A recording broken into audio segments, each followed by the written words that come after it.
Friends అందరికి నమస్కారం అండి. ఇప్పుడే అందిన వార్త 4000 పెన్షన్ అమలుకు ముహూర్తం ఖరారు. సీఎం రేవంత్ రెడ్డి అంటూ లేటెస్ట్ అప్డేట్ అయితే రావడం జరిగిందండి.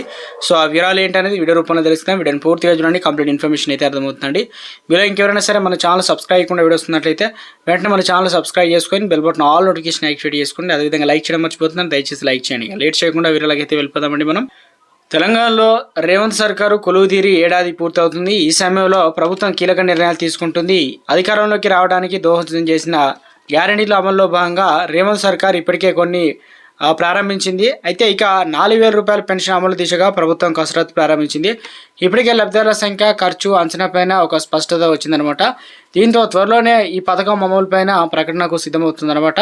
ప్రభుత్వం కసరత్తు. ముఖ్యమంత్రి రేవంత్ తొలి ఏడాది పాలన పూర్తి చేసుకుంటున్నారు. ఎన్నికల సమయంలో ఇచ్చినటువంటి హామీలను పూర్తి అమలు దిశగా కసరత్తు చేస్తున్నారు. సో అందులో భాగంగా ఇప్పటికే ఉచిత బస్సు, గ్యాస్ సిలిండర్ పథకాలు అమలు చేస్తున్నారు. అయితే రైతు రుణమాఫీ దాదాపు పూర్తి చేశారు. ఇంకా రుణమాఫీ చేయాల్సినటువంటి వారికి త్వరలోనే పూర్తి చేస్తామని చెప్పేసి ప్రభుత్వం చెబుతుంది. ఇదే సమయంలో ఎన్నికల సమయంలో పెన్షన్ 4000 రూపాయలకు పెంచి అమలు చేస్తామని నాడు కాంగ్రెస్ నేతలు హామీ ఇచ్చారు. ఈ హామీలు అమలు దిశగా ప్రస్తుతం కసరత్తు జరుగుతుంది.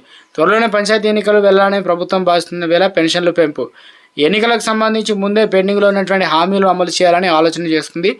ఏడాది పాలన పూర్తి అవుతున్న వేళ ఆసరా పెన్షన్ 4000కు పెంపుతో పాటు రైతు భరోసా పైన ప్రణాళికలు సిద్ధం చేస్తున్నట్టు తెలుస్తుంది.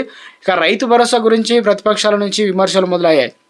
ఆసరా పెన్షన్, రైతు భరోసా అమలు కాకపోవడం పైన ప్రజల్లో కొంత అసంతృప్తి ఉన్నట్లు పార్టీలో చర్చ సాగుతుంది. దీంతో ఈ రెండు అమలు చేయడం ద్వారా పూర్తి సానుకూలత వస్తుందని చెప్పేసి అంచనా వేస్తున్నారు. ప్రభుత్వం ప్రస్తుతం నిర్వహిస్తున్నటువంటి సర్వేలోనూ పలువురు వీటి కోసం ప్రశ్నిస్తున్నట్లు గుర్తించారు.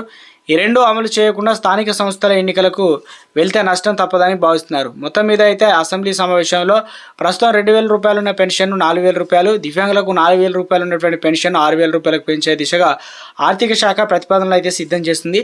ఇక వచ్చే నెల 9వ తేదీ నుంచి అసెంబ్లీ శీతాకాల సమావేశాలు ప్రారంభం కానున్నాయి. ఇక రైతు భరోసా పైన అసెంబ్లీలో చర్చించిన తర్వాతనే అమలుపైన ప్రకటన చేయాలని ప్రభుత్వం భావిస్తుందని సమాచారం. రైతు భరోసా పరిమితి ఖరారు పైన ఒక నిర్ణయం తీసుకున్న తర్వాత అమలు గురించి ప్రభుత్వం ప్రకటన చేయనుంది. సభలో ప్రతిపక్షాల నుంచి సూచనలు, సలహాలు స్వీకరించాలనేదే రేవంత్ ఆలోచన ఉన్నట్లు. సో మొత్తం మీద అయితే గుడ్ న్యూస్ అయితే